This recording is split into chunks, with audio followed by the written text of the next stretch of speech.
Yes, everybody, welcome back to the Irish Hotspur. We are going to be reacting and taking some key takeaways from Thomas Frank's first interview with Tottenham Hotspur. Feels good to see the guy wearing that Spurs little collared shirt, and he looks to be very, very happy taking that tour around the training ground, as well as just being a Tottenham Hotspur manager. He looked to be very delighted with it. We're going to be taking a look at some of his quotes, some of the key takeaways from it. Thank you as well, everybody, for all the lovely birthday wishes. Made me feel very happy, as well as just nice to know how many good people and how many good friends we have of this channel. Let's get into it. Dave, I think we're going to start first with maybe his thoughts on style of play, because that's been the big debate point, amongst us as well as plenty of Spurs fans. Is he going to be playing that pragmatic, defensive style that he was so known for and so successful with at Brentford, or is he going to maybe switch things up? And I think we might be getting more of an attack minded Thomas Frank here. He said the intention is to play aggressive front foot of football. And I know the ethos and the history of the club is massive on attacking football. And I think there's so much attacking talent Mhm. in this squad. I'm very excited about that. They've clearly shown over the last 2 seasons that the ability to score goals is fantastic. I love a team that is scoring goals. What we do in the final third in terms of creating chances, putting balls in the box, playing in behind, stuff like that, I think it's very key. So just want to build on that attacking football we already have here in the club. And then there's another little bit about sort of his need and his belief that players need to play with bravery. He was saying, for me, if they lose the ball by trying, it's never a problem for me. Of course, I can react. It's natural, but they need to do that. But if they don't work hard, I struggle more with that. If they do everything they can and they lose the ball, okay, no problem. But it's more if they don't work hard, that's my non negotiable. But we need to take risks, of course. If we don't take risks, it's impossible to achieve something big. I think that's a two-parter, Dave. So we're getting the clue in that he wants to play attacking football, but another key principle of his is about playing with bravery. And by playing with bravery, he means working really hard for each other. Yeah, no, look, I think it's definitely alleviated one of my concerns. People were saying, my big concern around Thomas Frank coming in here was the style of play in general, Jack. I said he is going to have to play a more attacking brand coming here at Tottenham Hotspur. The way he played at Brentford, copy and paste that to Tottenham, it will not fly with the fans. Last season, bar Nottingham Forest, his Brentford team completed fewer passes in the first half. That's just not going to fly with Tottenham fans. We all know this. So I always said he was going to have to adapt. But it's about bringing the key principles, the defensive solidity that he brought at Brentford, but also recognizing that we do maybe have a bit more technical ability throughout this squad that he can try and play a certain way.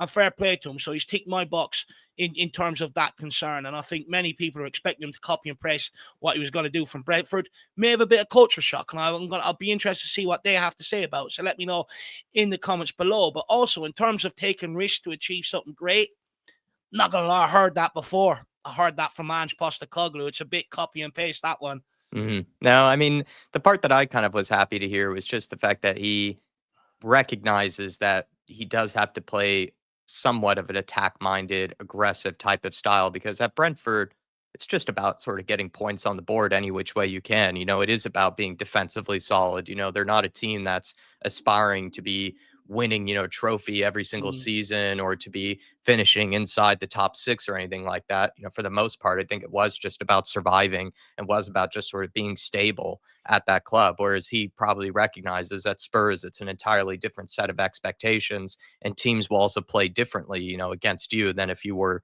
the Brentford manager. So he clearly is recognizing that as a Tottenham Hotspur manager, you are expected to be scoring goals, you are expected to be beating teams, game in, game out, and that will require more of an attack-minded, aggressive type of team and philosophy. Granted, though, I still think we will see more of a defensive sort of structure than maybe what we had under Ange Postecoglou. I think there will be more of a solidity about us, but I think we'll see maybe more of a open-minded, kind of Thomas Frank than maybe what we saw at the likes of Brentford, which was, plenty of times, a team that just sort of sat back, put every man behind the ball to Well, sort of, make life difficult. Maybe we'll see that every now and again, but it'll be interesting. He clearly is recognizing that he'll have to I'm, adapt his play style for sure. and I'm glad he has, Jack, because it's something that Nuno failed to do at Tottenham Hotspur. And ultimately, it's what cost him his job and why he was out of here so quickly after being appointed, because he couldn't adapt from what he was trying to do at Wolves Yeah. to the talent that we had at Tottenham. So I think that's a huge plus from Thomas Frank. And at the end of the day, he has to adapt because at Brentford, naturally, he's going into most games on the counter-attack because teams don't Yeah. fear them. Whereas at Tottenham Hotspur, he's going into games where teams mostly play counter-attacking against us. So he is going to have to come up with a style of play in possession to go at these teams. It's what Spurs fans want to see. So I'm glad he's come out and he's addressed that. Fair play.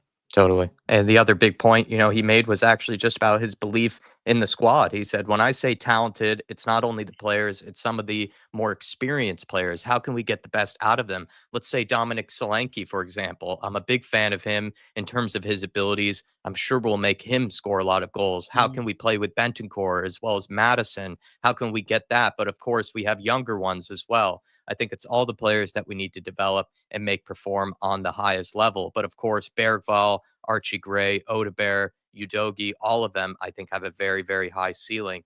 Seem to be a big fan of Dominic Solanke, Dave, and I think you could probably look at Thomas Frank's tenure as a Premier League as well as championship manager. He does tend to get the best out of, let's say, the big man up front, type of strikers, Ivan Toney, Ollie Watkins. He did make an adaptation with, Johan Visa as well as Brian Mbumo, but I wonder if he can find that sort of that key in Dominic Solanke and get the best out of him, like we saw in Raiola, did before Ange Postecoglou. Well, look what he done with Ivan Toney. He Yeah. turned Ivan Toney into an England player. A player that was in demand by the bigger clubs. And I think he could do the exact same here with Dominic Solanke. With Dominic Solanke, he can hold up that ball so you can play into him. Now, the next thing is, can he get turned and pass a ball similar to Ivan Toney?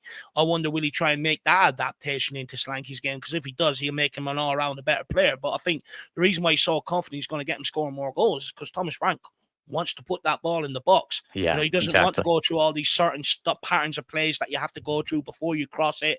If not, you get bollocked. It's, look, my whole aim is get that ball in the box. That's where you're going to score your goals and get players in after it. And I think that's something that Solanke really lacked last season, along with Richarlison. I'd argue Richarlison made a better fist of what little service came his way.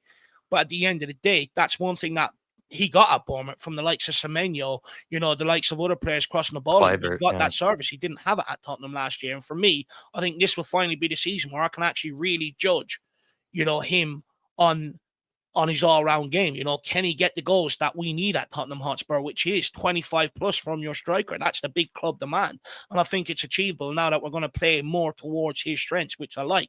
I like the idea, that he's mentioned the likes of Rodrigo Bentancur, James Maddison. I think James Maddison is a bit more of a simple one. He's shown that he can get stuck in. Okay, great. Now play him in that calm position, given that sort of free roam. So out of possession, there's no excuse for him not to go after the ball and be aggressive because he's shown he can do that, which will make him a better player. And I think with Bentancur, I think, I'm glad he's acknowledged that because Bentancur also contract is coming up. I believe there's a renewal. So it's interesting that he's mentioned Bentancur, which probably alludes to that there is a contract extension coming his way or due to be announced. But for me, it's actually more about the players he didn't mention, Jack, which I think I have concerns about. He didn't mention Christian Romero. Now, I know reports came out today suggesting that Thomas Frank wants Tottenham to try and keep him, try to sign on a dotted line. He feels like he'd be better off with Romero, which is interesting, something that me and you have said here. He didn't mention Kulusevski, Mickey van der Ven, Vicario, who's been in the news lately, Pedro Porro, Yves Bissouma, and the main one, Son. Now, the rest you can understand maybe getting caught up, amongst names. Maybe it is an interview where he did mention some of these guys and it was cut out. However, not mentioning Son, that's the big one for me. I think that alludes to that come post-tour of Korea, he will be sold. Because any manager that's walked in years gone by, can't wait to work with Kane, can't wait to work with Son. Yeah. He didn't mention him this time, which I find very, very interesting, Jack.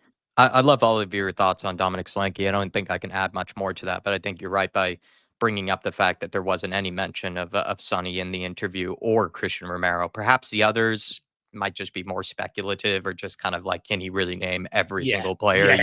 I'm not so sure, but I do agree that I think it's worth mentioning that Sonny was not brought up at all, or the fact that Christian Romero was not brought up at all. I think they are some of the first people you think of when you look at this Tottenham Hotspur team. And I think with Sonny, really could just be further evidence to the fact that his future here is just not certain. And with Christian Romero, his future here is not certain. So they would probably look to avoid bringing those guys up in his first interview. So just kind of a watch this space, I think, kind of thing when it comes to that. Not really sure if I can make any other conclusions on that, but I think it's very good that you brought that up. And then also just as well, he did talk about developing players. He said it's always about me when it comes to developing players. You need to make the team win on a Saturday and a Tuesday and then a Saturday again. But it's also about developing the individual player, and that's on me and my staff as well as the player. So how we work together about that on a day-to-day basis, because if we lift the players' performances or develop them, the team will grow, start to perform better, hopefully have opportunities to win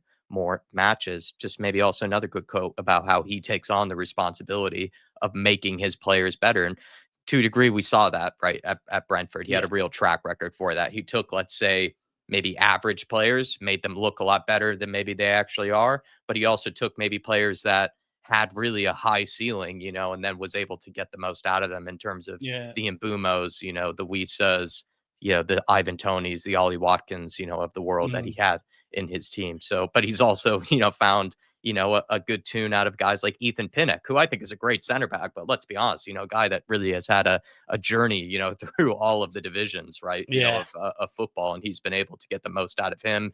He got the most out of guys like Ben Mee at Brentford as well, right? So this is someone that knows how to work with various types of players and develops them. So I thought that was another good thing that he brought up there. No, absolutely spot on. And Yeah. interestingly, for the younger ones at Tottenham, I think if my memory serves me correct, it was Bergval, Archie Grant, and Dogie he mentioned, which shows they're going to be a massive part of the squad this season. 100%. We also had him, show some praise for Ange Postecoglou. He said on taking over from Ange, he says, a huge congratulations to the club, to the team. Huge congratulations to Ange. He will forever be a legend in Tottenham, and congratulations to him for that. I think it's very important to understand that we stand on the shoulders of others. So I'm going in on the foundation that Ange has built and his coaching staff have built. And I'm very humble about that. And I'll do my very best to continue the great work that they put in. But the feeling and the excitement and the joy and the happiness you could see in the fans' faces and pictures you saw was just wow. So hopefully we can create more of those moments. That will be the ultimate dream, to do that. And hey, no one can say they're not winners anymore. The team and the players are in fact winners. Now we need to do our very best to become serial winners in the future. It was probably actually one of my favorite quotes actually from him, because he gave Ange Postecoglou a lot of respect. He also acknowledged that that's kind of what it is as a new manager. You are building off of the foundations that were hopefully laid out before, you by the previous manager. But then in the case of Spurs finally getting that trophy horror, and that trophy, kind of doom off of our back, we now, he can say, call ourselves winners. And the next step is about becoming serial winners. So I actually thought these were some of his best quotes, really.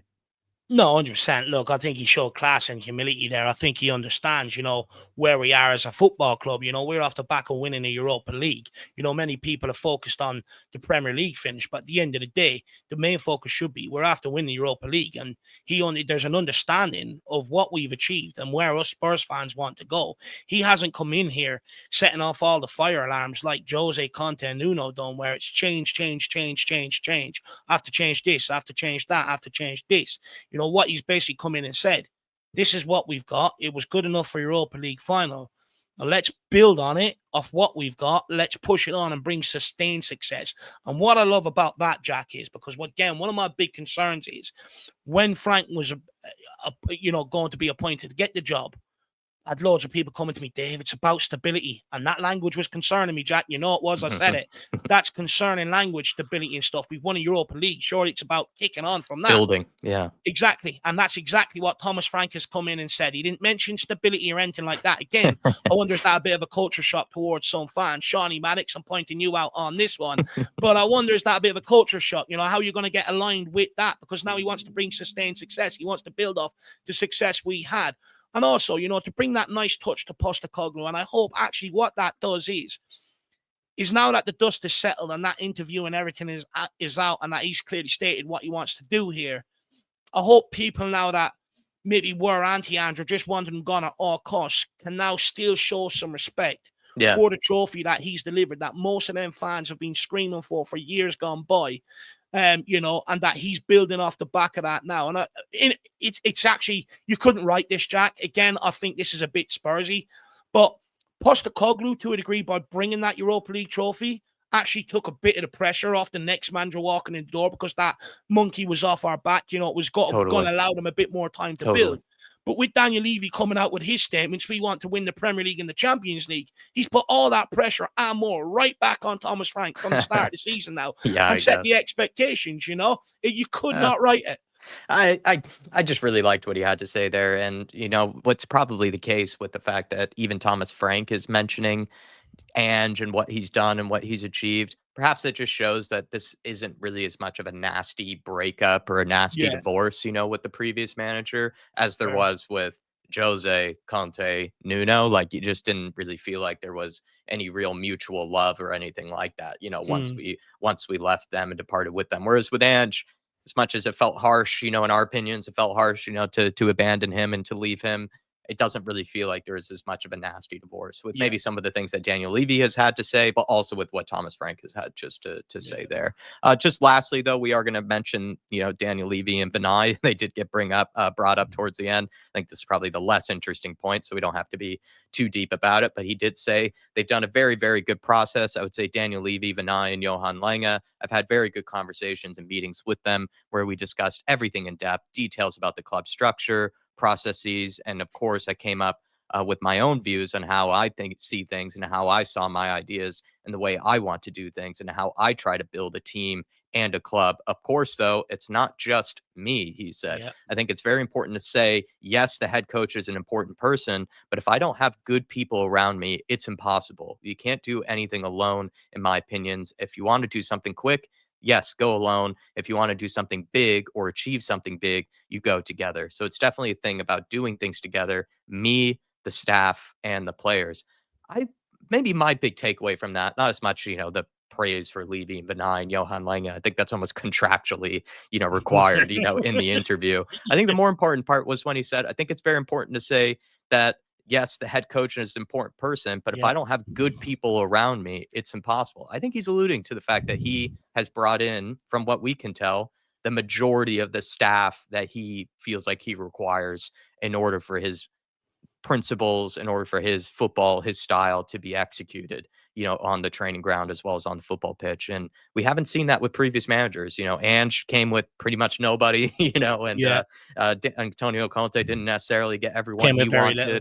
wanted. Jose the same, the likes of Nuno as well. So maybe this was an important point that Thomas Frank brought up there. For me, Jack, I actually think it's the most important point of the interview, Yeah. actually. And the reason why I say that is because, almost before Jose, Conte, and Ange coming in, it was all about what I'm going to do, what I'm going to do. And they never really highlighted, that everybody else has to be aligned and all these other things have to be in place until it went wrong, until they were looking for someone else to share Hmm. the blame with. But it's also something that me and you have pointed out time and time and time and time again. At Tottenham, with Daniel Levy's sort of tenureship and the amount of managers we have, he's got a rotating policy in the manager's door of every 18 months to 2 years. The next guy is gone, or the last guy is gone, the new guy's in. And basically what he's hoping is, well, I'll give you a squad that 30% can compete on the pitch, but you're magic. I want you to, make that other 70% quality gap between us and the teams we're trying to compete with, Whereas, and I think that's wrong, especially when you don't have the right processes, the right things in place. You're bringing in win now managers and you're giving them players to develop. This time around, they've got a lot of players that need to develop. They're bringing in a guy that is going to develop them, which I think is a huge tick. But you have to have them processes in place. And I think if you go and look deeper into the words, Thomas Frank also says transfers, and I think that's the big one that's being left out and the key one. There's an acknowledgement that he also needs transfers to make this work, that he Totally. can't just come in and do it all on his own. Because in years gone by, Jack, when we hear, when we've tried to highlight this, you can't, the rebuttal is, well, it doesn't matter. He's got to make it work. It's Tottenham. He's got to make it work. And it's almost sort of lured the fans into Daniel Levy's line of thinking. Whereas with Thomas Frank's interview, it actually highlights, look, I can do this. I can come in, develop this, that, and the other. But I need Daniel Levy, Vinay, and Lang all on the same page in Mm. terms of helping me in the transfer market. I also need my staff to help me do what I need to do. And I also need the squad with me. And he also goes on to mention about getting that connection again between the fans, the squad, and the players, and how important that actually is. And that is something also that was lost under Ange Postecoglou. It was almost like, this is what I'm doing. Get on board or I don't care. And I'm not going to say anything to try and convince you otherwise. You know, whereas with Thomas Frank, he realizes that connection, but he's also sort of said the outcome of that connection then is to make a home stadium a fortress. Now, who doesn't want that? So for me, in general, I think that's the biggest point, that you can hire Thomas Frank, but to expect him to go and meet these crazy goals that Daniel Levy has now come out and said that he wants the Premier League and the Champions League, there's a recognition you also got to have the right things in place. And if it doesn't, I will be exactly reverting back to this part of the interview in 18 months' time if things go tits up and saying, don't forget what this guy also said needs to be in place behind the scenes for it to work. Great points towards the ends there. Absolutely. The foundations need to be made, and he needs people around him in order for him to truly be successful. That's our thoughts. Those are our big takeaways. Everybody, let us know yours, please, in the comments down below. Thank you again for all the birthday wishes. Thank you again for all the love that I've received. Thank you to all of our lovely members for supporting us, especially over this summertime when there are no games or anything like that going on. We really do appreciate all the support that we do get from our members, and also just anybody that watches these videos. Smash the like button on your way out, please, and we'll see you for more and more content throughout the rest of the week and the weekend. Come on, you Spurs. Come on, you Spurs. Best of luck to Thomas Frank. Really loved the interview. Yeah, great interview.